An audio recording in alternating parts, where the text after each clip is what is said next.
Vamos ahora a escuchar a Renato Gómez. Renato, ¿de qué llamado tú eres? Del primer llamado. ¿De dónde eres? De Pinar del Río.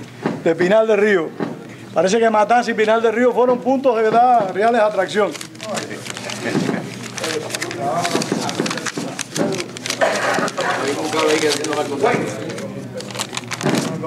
Cortocircuito. Está pegado. Bueno, voy a ser breve para no, porque llego tarde y ponerme a hablar mucho es malo.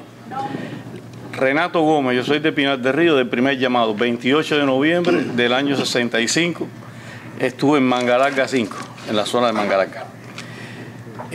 Yo voy a tocar un punto que siempre es interesante, por lo menos para nosotros los que estuvimos allí hace 48 años, y fue si eran militares o eran represores los que estaban al frente de aquello y cómo se desarrollaron los hechos.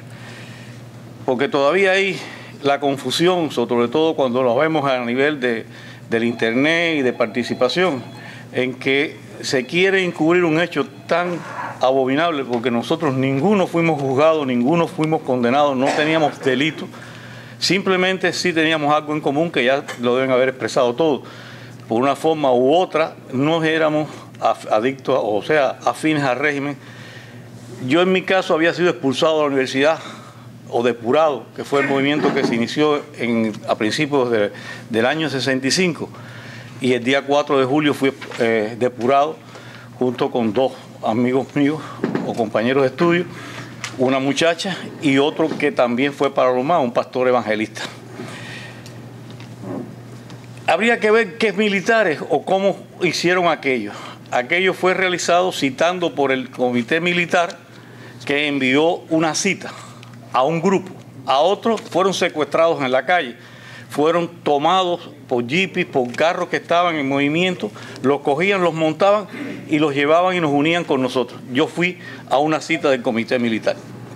Yo era baja, yo siempre fui hipertenso, tenía problemas cardíacos, que en aquel momento decían que eran soplo y demás. Ahora aquí con las técnicas modernas se ha descubierto que yo soy un bicúspide, o sea que tengo las válvulas del corazón con dos cúspides. Y ese era el origen de mi hipertensión. Me dicen los médicos ahora que no puedo hacer fuerza, que no puedo hacer... Y yo me río un poco porque ya eso llega un poco tarde cuando uno tiene 66 años, ya cumpliendo ya casi 67. Pero bueno, esa era la realidad y yo era baja del servicio. A mí no me habían reclutado porque yo no tenía las condiciones físicas para poder ser reclutado.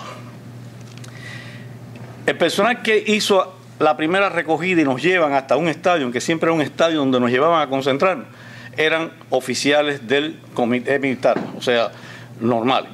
Ya allí cuando uno llegaba al estadio, ya empezaba, estoy hablando en Pinar del Río, en el pueblo, y creo que se repitió a lo largo de toda la isla, empezaban los empujones, empezaban las griterías, pero se mantenían en ese ritmo. Ya a altas horas de la noche nos montaban en un camión, o nos montaron en un camión y nos llevaron a un tren donde nos metieron sin más explicación. Aquellos que habían secuestrado en la calle, ni siquiera sus familiares sabían dónde estaban, a lo mejor lo estaban esperando para comer o para dormir, y estaban en un tren viajando. Viajamos 3 días y llegamos a Camagüey. Que por el camino era que nos íbamos enterando, mirando por la poca información que tenía, dónde estábamos, porque no sabíamos ni a dónde íbamos ni para dónde nos llevaban. Los trenes llenos de guardias con armas largas, no nos dejaban sentar, tienes que orinarte ahí, si tienes que hacerte, te haces ahí, y los empujones, pero ¿qué cosa es esto? Todo el mundo se preguntaba, y así nos fueron llevando. Llegamos a Violeta, pero creo que es un ejemplo porque otros llegaron a otro lugar. Llegamos a Violeta de madrugada, nos bajaron del tren, ya eran 2 hileras de guardias con bayoneta. Ahí ya empezó la galleta, ahí sí empezó el bayonetazo, empezó el empujón. Entramos en un estadio de pelota, siempre era el mismo estadio. Ya habían ametralladoras 50 y ya habían algunos oficiales y algunos anormales. Y yo digo oficiales porque los oficiales que estaban eran, yo puedo nombrar algunos que estaban conmigo, ninguno es reconocido. Israel Pardo Guerra, Ramón Pardo Guerra, Víctor Dreque, José Ramón Silva, Casilla, ninguno tenía ni hemos visto a través de la historia que hayan tenido militares. Eran militares de otro tipo de categoría. Y había una serie de personas que las caras que tenían eran de anormales. Eso no eran que fueron los que después nos entendimos que eran los guardias de nosotros. Allí nos dieron a nosotros un llamado, una bienvenida, y la bienvenida fue: de aquí salen ustedes bajo dos condiciones, o reeducados o muertos. Se equivocaron. Salimos, la mayoría vivos, algunos dejaron la vida allí, pero los que salimos no salimos reeducados y ellos no se salieron con la victoria que ellos pensaban que iban a obtener. O sea, eso fue otra derrota grande que tuvieron ellos con nosotros. De ahí nos trasladaron ya, nos dividían en grupos de 120, grupos pequeños, y nosotros después de entrar por aquella ciénaga, que aquello era una ciénaga con una chivichana de esa que corre, de eso, de carrito de línea de eso, nos llevaron a Mangalarga 5. El campamento militar era una alambrada de púa con la parte de arriba inclinada hacia adentro, una garita en la entrada, una sola puerta, dos garitas de esas altas de militares arriba con ametralladora, y ahí entramos. Nos bajaron, había una barraca llena de hueco el techo y no tenía ni paredes, piso de tierra, y esa era la que íbamos a dormir nosotros, o íbamos a dormir. ¿Dónde? En el suelo los primeros días, ya después llegaron unas hamacas, y esa fue la historia que empezó. Unos huecos con un techo que decían que eran los baños, y había una casa aparte, muy buena de madera, para aquella que comparada con la que teníamos nosotros, tenía baño, tenía luz eléctrica, pequeñita, porque la máquina la ponían un rato, con una, no sé con qué sería con aquello. Nosotros nos teníamos que alumbrar con una de eso que hacíamos de tubo de pasta de dientes o de lo que podíamos conseguir. Y esa era la barraca de los oficiales. Estos oficiales que estaban allí, y es donde voy, si eran militares o represores, tenían una característica: era un jefe, un segundo jefe, 3 o 4 oficiales, capitanes, todos tenían 3 barras de esas de capitán o teniente, todos eran barbudos de la sierra, generalmente guajiros,